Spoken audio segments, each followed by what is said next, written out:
Hello friends, welcome back to my channel again. Today's a video that is very new to me because I recently acquired 3K subscribers, and today I'm going to answer some of your questions about me, my books and reading in general.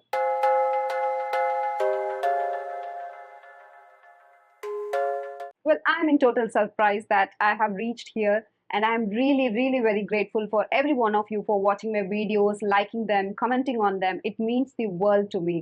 And you have shown so much love for my last video, and you have interacted with me.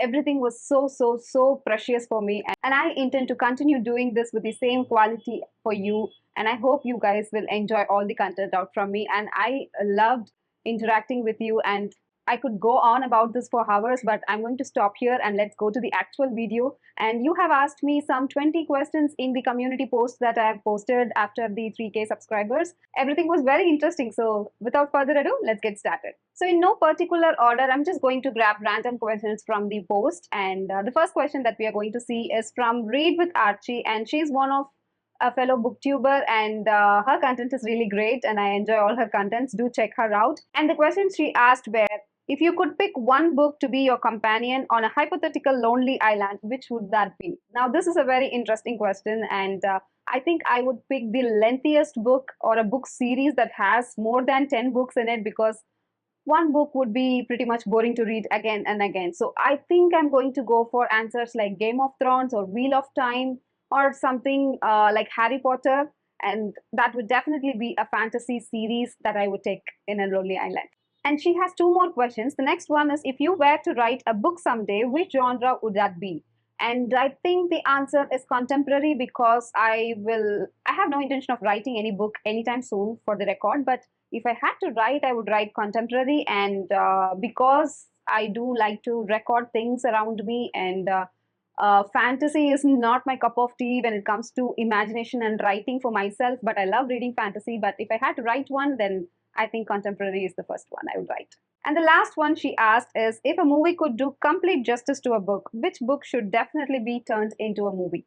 This is a very interesting one.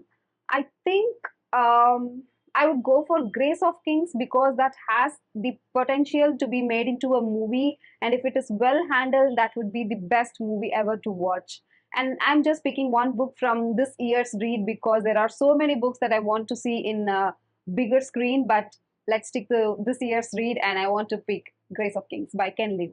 The next one is the question that is most common. I think 3 or 4 people have asked me that, how did I get into reading? So I will just put out all the comments just in the screen below. And my answer is, I grew up in a household where books were the only go-to for everything. Like, if you're bored, you go to a book. If you're happy, you go to a book. If you are want to be entertained, you go to a book. And books are something that we bonded over as a family. My dad used to read a lot, my mother used to read, and my sister also used to read. And naturally, I also got into that. I wanted to know what the hell is going on in those books, that they are just immersed in it. They can't even hear me speak. So I wanted to check that out for myself. And like I said, we had libraries in home that was kept very sacred. So I think it was just infused in me as a kid. Reading was considered to be cool as a kid in that household. So I got into reading like that, mostly because of my father.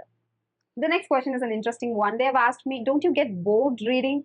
And the answer is yes. Yes, I do get bored while reading. And that is not something I do constantly. I do a lot of hobbies, one of which is reading. And I switch between audiobooks, physical book, and Kindle whenever I feel like it's getting monotonous. And it depends on the book, if I'm getting bored or not.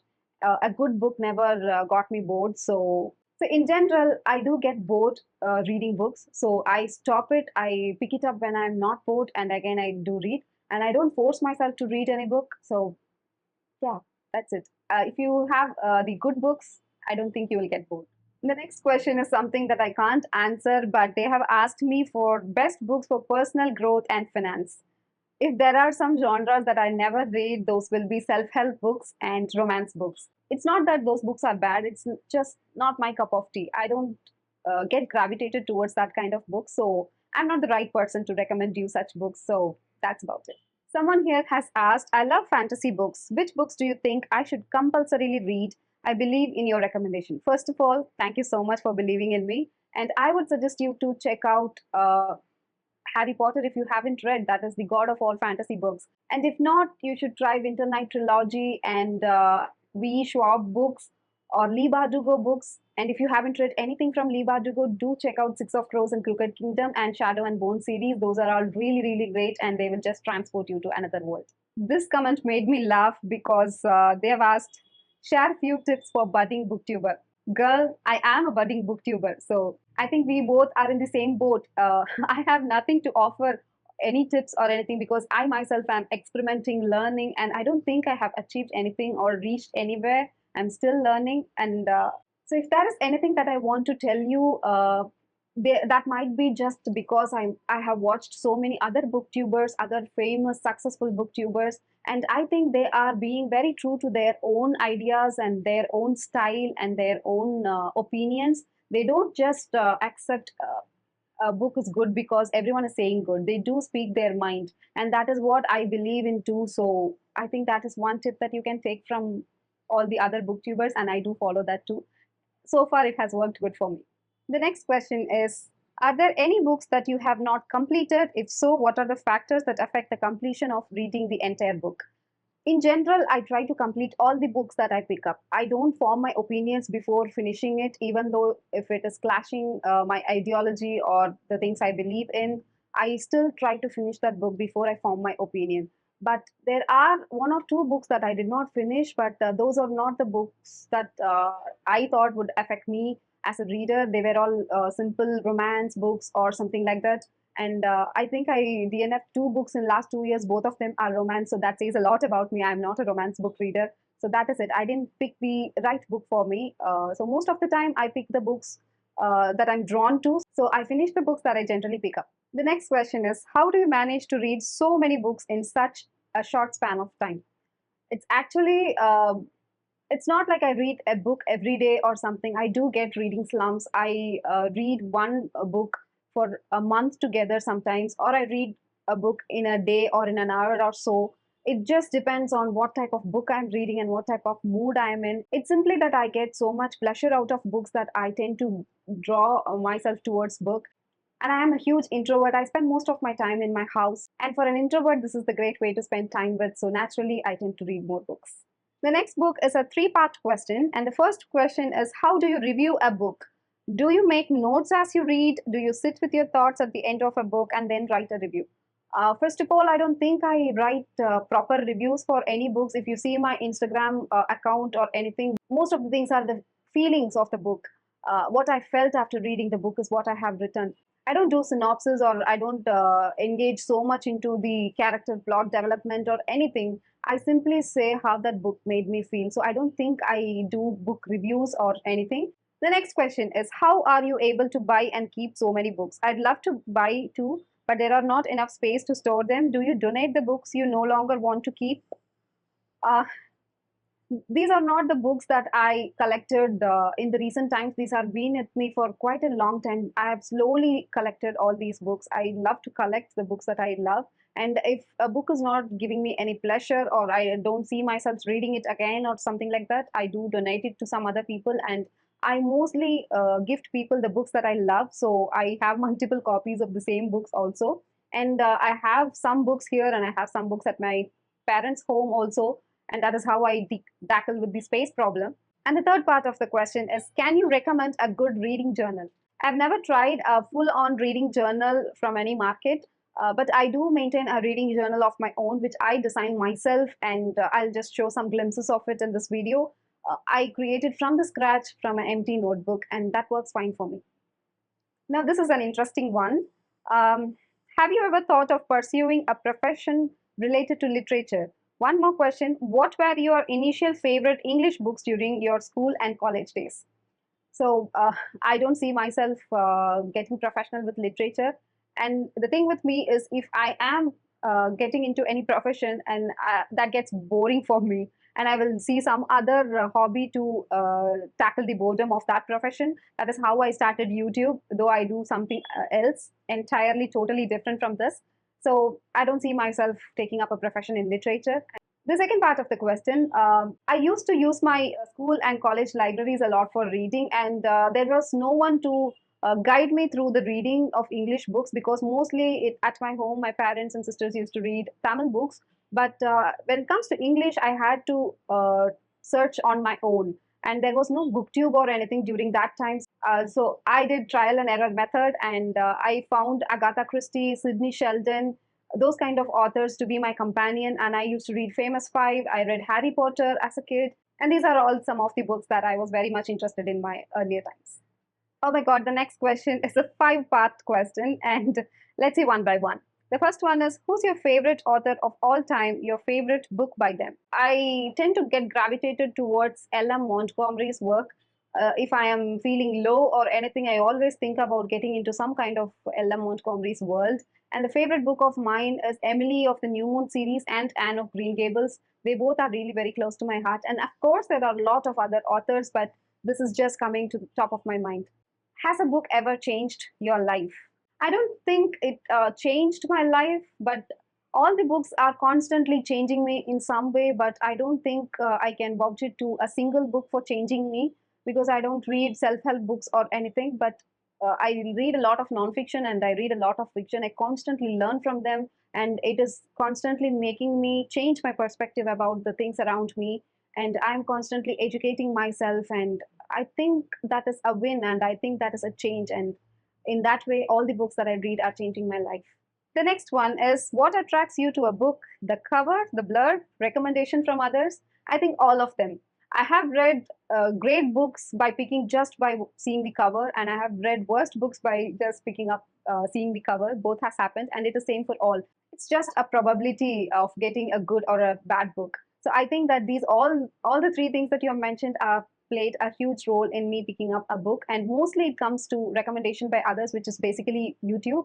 And I also get recommendations from Goodreads and from friends, and just by reading the blur. And yeah, so it's all a mixture of all the things. The next one is, have you ever joined a book club?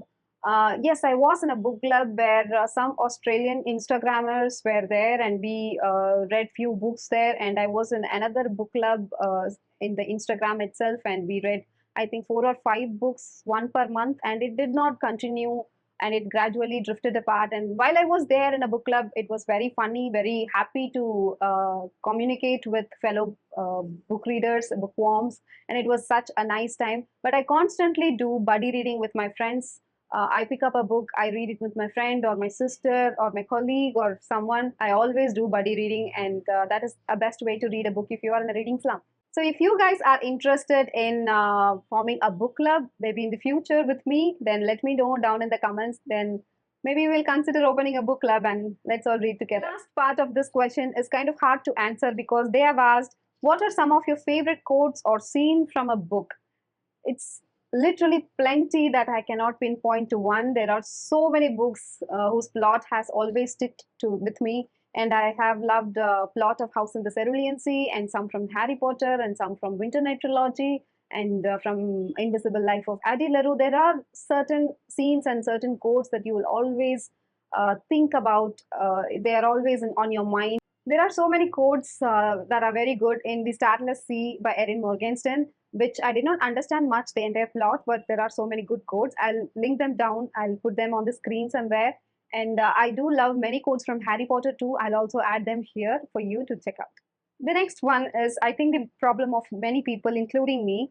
My question is, sometimes TV shows are as good as books. How to balance both?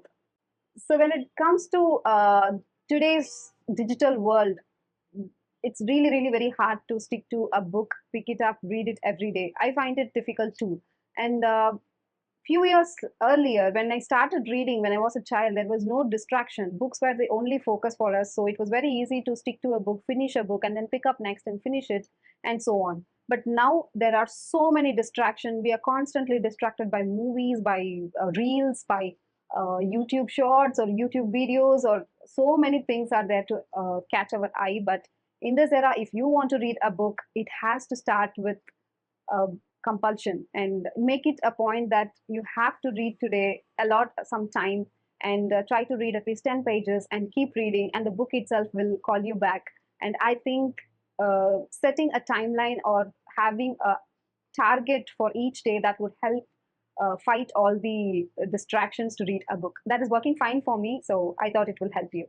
The next one is, if you would like to interview an author, who would it be and why? So, for a long time in my reading journey, I wanted to believe that books just drop from sky and it is not written by a flesh of a human body, because most of the books that I read, I feel are meant for me and written for me, and something like that. It is a weird way to explain, but I think that there is no one behind the book. It's just a magical entity that has just fallen into my hands. For a long time I was trying to think that way, and it was romanticizing my reading journey. But of late I'm reading so much of realistic books, and I wanted to meet two of the authors of the books that I've read this year. One is Britt Bennett, who wrote The Vanishing Half, and the other is Yeonmi Park, who wrote In Order to Live. Both the authors, I think, have survived so much of trauma and so much of hardship in their lives, and it literally pours out in their books. And I wanted to get to know them, I wanted to talk to them, and I wanted to interview them, and it felt like something that has to be written. And I'm trying to pick up more books like that, which is telling about human pain and the hardships that they go through life. And after that, they are still holding it on to the hope of life. And it reminds me that one quote from Shawshank Redemption, which I always love, that says, hope is a good thing, maybe the best of all things. And that is the common factor in all those books. So I think I would love to interview Britt Bennett and Yeonmi Park. So we have come to the last question, and this is again 4-part question. And the first one is, how many books are there in your TBR? Honestly, I don't know. I constantly keep buying books and adding to my TBR, and it's out of my hands now, and I really, really don't know. But I do have specific goal for each month. I have 4 to 5 books in my TBR for a month that I try to finish. If not, it just carry on to the next month. So at present, 4 books are on my TBR. The next question is, do you read every day? And I read most of the days, but not every day. I don't think I have the energy and focus to read every day, but I do read at least 3 to 4 days a week, and mostly I read in the weekends where I'm free, so not every day. And this one is interesting. How do you get out of a reading slump?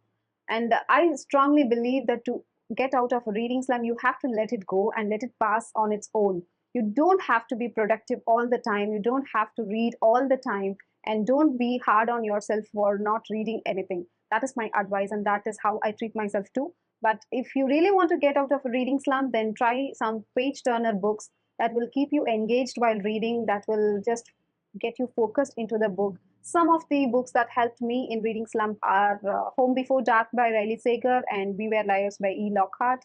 You get the gist, right? They are page turners. You want to know what's going to happen. Those kind of books will get you out of reading slump.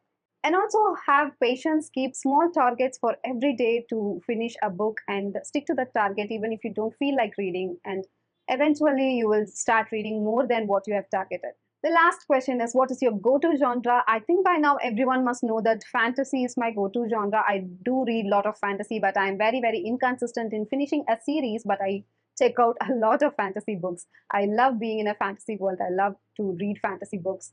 And I think there is more space for character development and more space to have an adventure with a character in fantasy world. So that is my go-to genre. So that is pretty much it, guys. These are all the questions that you have asked, and I think I have answered most of them. And if there are anything more, just comment below and I will comment back personally. And once again, I take this moment to thank you so much for showing me such an overwhelming response of love and support. I'm eternally grateful to you guys, and I will also try to post quality content for you as an exchange.